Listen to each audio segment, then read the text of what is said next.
ವೀಕ್ಷಕರ ದಿನಾಂಕ 21/1/2025 ಬಳ್ಳಾರಿ ಜಿಲ್ಲೆ ಸಂಡೂರು ತಾಲೂಕಿನ ಗೊಲ್ಲಲಿಂಗಮ್ಮನಹಳ್ಳಿ ಗ್ರಾಮ ಪಂಚಾಯಿತಿ ಹಾಗೂ ರಿಚ್ ಸಂಸ್ಥೆ ಸಂಡೂರು ಇವರ ಸಂಯುಕ್ತಾಶ್ರಯದಲ್ಲಿ ಬಾಲ್ಯ ವಿವಾಹ ನಿಷೇಧ ಮತ್ತು ಬಾಲ ಗರ್ಭಿಣಿಯರನ್ನಾಗಿಸುವ ಪ್ರಕರಣಗಳನ್ನು ಪರಿಣಾಮಕಾರಿಯಾಗಿ ತಡೆಗಟ್ಟಲು ಅರಿವು ಮತ್ತು ಜಾಥಾ ಕಾರ್ಯಕ್ರಮವನ್ನು ಹಮ್ಮಿಕೊಳ್ಳಲಾಗಿತ್ತು.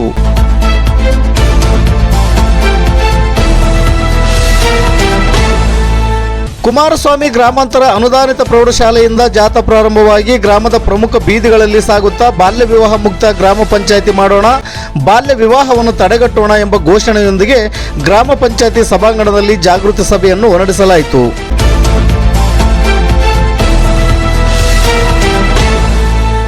ಈ ಸಭೆಯಲ್ಲಿ ಸಿಆರ್ಪಿ ಓಬಯ್ಯರವರು ಬಾಲ್ಯ ವಿವಾಹ ನಿಷೇಧ ಕಾಯ್ದೆ 2006 ಕುರಿತು ಪ್ರಾಸ್ತಾವಿಕವಾಗಿ ಮಾತನಾಡಿದರು.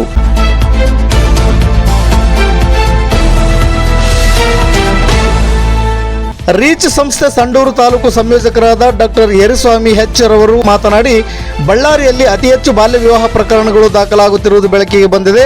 ಸಂಡೂರು ತಾಲೂಕು ಶೈಕ್ಷಣಿಕವಾಗಿಯೂ ಸಹ ಹಿಂದುಳಿದಿದ್ದು, ಈ ಭಾಗದಲ್ಲಿ ಶಿಕ್ಷಣದಿಂದ ವಂಚಿತರಾಗುವವರ ಸಂಖ್ಯೆ ಹೆಚ್ಚಿದೆ. ಶಾಲೆ ಬಿಟ್ಟ ಮಕ್ಕಳ ಸಂಖ್ಯೆಯೂ ಗಣಿಬಾಧಿತ ಹಳ್ಳಿಗಳಲ್ಲಿ ಹೆಚ್ಚು ಕಂಡುಬರುತ್ತಿದೆ.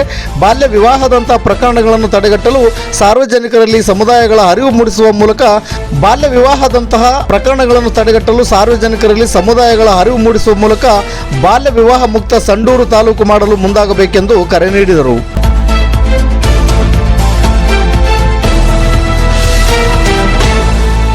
ಸಭೆಯ ಅಧ್ಯಕ್ಷತೆಯನ್ನು ಗ್ರಾಮ ಪಂಚಾಯಿತಿಯ ಅಧ್ಯಕ್ಷರಾದ ಪಾರ್ವತಮ್ಮ ಕುಮಾರಸ್ವಾಮಿ ವಹಿಸಿದ್ದರು. ಈ ಸಂದರ್ಭದಲ್ಲಿ ಗ್ರಾಮ ಪಂಚಾಯಿತಿ ಉಪಾಧ್ಯಕ್ಷರಾದ Shivaprakash, PDO Papanna, bill collector Srinivas, ಗ್ರಾಮ ಪಂಚಾಯಿತಿ ಗ್ರಂಥಾಲಯ ಮೇಲ್ವಿಚಾರಕರಾದ ಶಿವಣ್ಣ, ಸಿದ್ದೇಶ್ ಹಾಗೂ ಕುಮಾರಸ್ವಾಮಿ, ಗ್ರಾಮಾಂತರ ಅನುದಾನಿತ ಪ್ರೌಢಶಾಲೆಯ ಮುಖ್ಯ ಗುರುಗಳಾದ ಕುಮಾರಸ್ವಾಮಿ ಮತ್ತು ಸಹ ಶಿಕ್ಷಕರು, ಸಿಬ್ಬಂದಿ ಹಾಗೂ ನಾಗೇನಹಳ್ಳಿ, ಬೊಮ್ಮಲಗುಂಡ, ಹೆರದಮನಹಳ್ಳಿ ಶಾಲೆಯ ಶಿಕ್ಷಕರು, ಅಂಗನವಾಡಿ ಆಶಾ ಕಾರ್ಯಕರ್ತೆಯರು ಹಾಗೂ ಆರೋಗ್ಯ ಸಹಾಯಕರು, ಗ್ರಾಮ ಪಂಚಾಯಿತಿಯ ಸದಸ್ಯರು ಸೇರಿದಂತೆ ಊರಿನ ಪ್ರಮುಖರು ಉಪಸ್ಥಿತರಿದ್ದರು.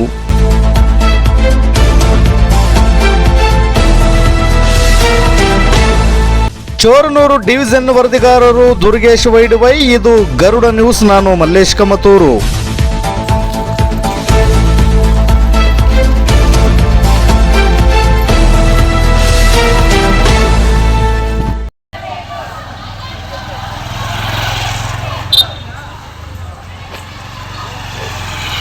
ಬಾಲ್ಯ ವಿವಾಹವನ್ನು